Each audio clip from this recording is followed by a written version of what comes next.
രാജ്ഭവനിലെ കാവിക്കൊടിയേന്തിയ ഭാരതാംബ ചിത്രവിവാദത്തിൽ ഇടഞ്ഞ ഗവർണറും സർക്കാരും.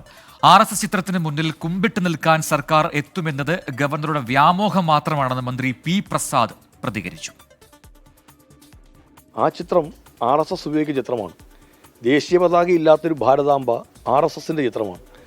RSS ചിത്രത്തിന് മുമ്പിൽ കുമ്പിട്ട് ആരാധിക്കാൻ ഞങ്ങളെ കിട്ടുമെന്നുള്ളത് ഗവർണറുടെ തെറ്റിദ്ധാരണയും വ്യാമോഹവും മാത്രമാണ്.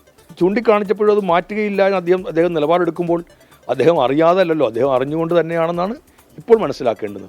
ഇവിടെ പ്രശ്നം RSS ചിത്രം ഭാരതാംബ എന്ന പേരിൽ ഒളിച്ചു കടത്താൻ ശ്രമിക്കുന്നു, സ്ഥാപിക്കാൻ ശ്രമിക്കുന്നു. അത് കേരള ഗവൺമെൻറ് അംഗീകരിക്കുകയില്ല, കേരളം അംഗീകരിക്കില്ല. എന്തായാലും ഗവർണറുടെ നിലപാടിൽ വിട്ടുവീഴ്ച വേണ്ടെന്നാണ് നിലവിൽ സർക്കാരിന്റെയും LDFന്റെയും തീരുമാനം.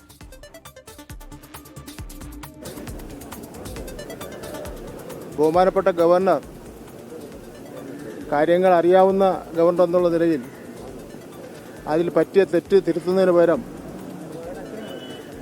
കേരളത്തെ ആകെ തന്നെ വെല്ലുവിളിച്ചുകൊണ്ട് നടത്തിയിട്ടുള്ള പ്രസ്താവന ഒട്ടും ജനാധിപത്യ മര്യാദയ്ക്ക് യോജിച്ചതല്ല.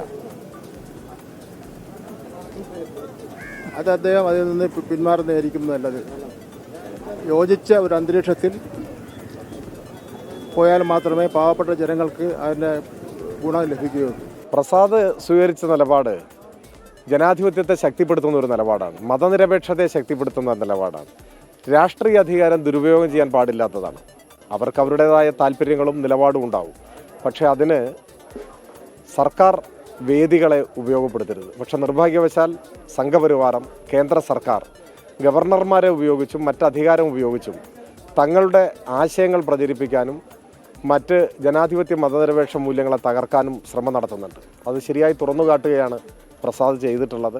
മതനിരപേക്ഷ കേരളം അതിനെ പിന്തുണയ്ക്കും എന്ന് തന്നെയാണ് എനിക്ക് തോന്നുന്നത്. എന്തായാലും രാജ്ഭവനിലെ ഭാരതാംബ വിവാദത്തിൽ ഗവർണറെ തിരിച്ചു വിളിക്കണമെന്നാവശ്യപ്പെട്ട് CPI രംഗത്തെത്തിയിട്ടുണ്ട്. ആവശ്യമുന്നയിച്ച് രാഷ്ട്രപതിക്ക് കത്തയച്ചിരിക്കുകയുമാണ്. ഇനിയിപ്പോൾ ഗവർണറെ വേണ്ട എന്ന നിലപാടാണ് CPIക്കുള്ളതെന്ന് കൂടുതൽ വ്യക്തമാക്കിയിട്ടുണ്ട് ഇതിനോടകം CPI സംസ്ഥാന സെക്രട്ടറി ബിനോയ് വിശ്വം. ശ്രീത്ത് കൂടുതൽ വിവരങ്ങളുമായി തിരുവനന്തപുരത്തും ചേരുന്നു. ശ്രീത്ത്, ഇപ്പോൾ ഗവർണർക്കും സർക്കാരിനും ഇടയിൽ ഉണ്ടായിരിക്കുന്ന ഈ പുതിയ വിവാദം അത് കൂടുതൽ ചൂടുപിടിക്കുന്നു. അതിൽ രണ്ട് വിഭാഗങ്ങളും അവരുടെ നിലപാടുകൾ ഉറച്ചു നിൽക്കുകയാണ്. എങ്ങനെയാണ് സർക്കാർ ഈ വിഷയത്തെ നോക്കിക്കാണുന്നത്? ഒപ്പം രാജ്ഭവൻ ഈ നിലപാടിൽ ഏറ്റവും പുതിയതായി വന്നിരിക്കുന്ന വിവരങ്ങൾ എന്താണ് രാജ്ഭവനിൽ നിന്നും? പരിസ്ഥിതി ദിനാഘോഷ പരിപാടിയുമായി ബന്ധപ്പെട്ടാണ് രാജ്ഭവനിൽ ഭാരതാംബയുടെ ചിത്രത്തിന് മുന്നിൽ പുഷ്പാർച്ചന നടത്തണമെന്ന നിബന്ധന രാജ്ഭവൻ വെച്ചത്. അതിനെയാണ് കൃഷിമന്ത്രി പി പ്രസാദ് എതിർത്തത്. അത് സർക്കാർ നിലപാടിൻ്റെ ഭാഗമായി മാറുകയാണ്. പി പ്രസാദിന് പിന്തുണ പ്രഖ്യാപിച്ച് മുഖ്യമന്ത്രി അടക്കമുള്ള നേതാക്കളും മന്ത്രിമാരുമെല്ലാം ഒറ്റക്കെട്ടായി രംഗത്ത് വന്നിരിക്കുന്നു.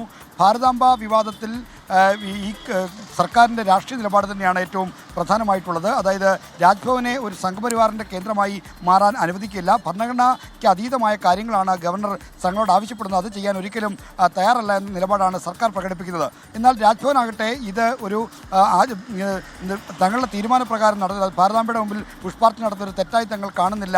അതിൽ എന്താണ് രാജ്യവിരുദ്ധമായ കാര്യം എന്നാണ് അവർ ചൂണ്ടിക്കാണിക്കുന്നത്. ഭരണഘടനാ വിരുദ്ധമായ കാര്യം എന്നാണ് ചൂണ്ടിക്കാണിക്കുന്നത്. ആ നിലപാടിൽ ഈ രാജ്ഭവന് ഉറച്ചു നിൽക്കുന്നു. എന്നാൽ ഗവർണറെ തിരിച്ചു വിളിക്കണം എന്നാവശ്യപ്പെട്ടുകൊണ്ട് രാഷ്ട്രപതിക്ക് കത്തയച്ചിരിക്കുകയാണ് CPI നേതൃത്വം. നേരത്തെ തന്നെ CPIയുടെ പ്രഖ്യാപിത നിലപാട് ഗവർണർ പദവിയെ വേണ്ട എന്നതാണ്. നേരത്തെ വളരെ പതിറ്റാണ്ടുകളായി CPI സ്വീകരിക്കുന്ന നിലപാടും അതുതന്നെയാണ്. ആ നിലപാട് ആവർത്തിച്ചുകൊണ്ടാണ് ഗവർണറെ തിരിച്ചു വിളിക്കണം, ഭരണഘടനയ്ക്ക് വിരുദ്ധമായി പ്രവർത്തിക്കുന്ന ഗവർണറെ തിരിച്ചു വിളിക്കണം എന്നാവശ്യപ്പെട്ട് രാഷ്ട്രപതി കത്തയച്ചിരിക്കുന്നത്. സർക്കാരും രാജ്ഭവനും അവരവരുടെ നിലപാടുകൾ ഉറച്ചു നിൽക്കുന്നുവെന്ന് വേണം ഇതിൽ നിന്ന് മനസ്സിലാക്കാൻ.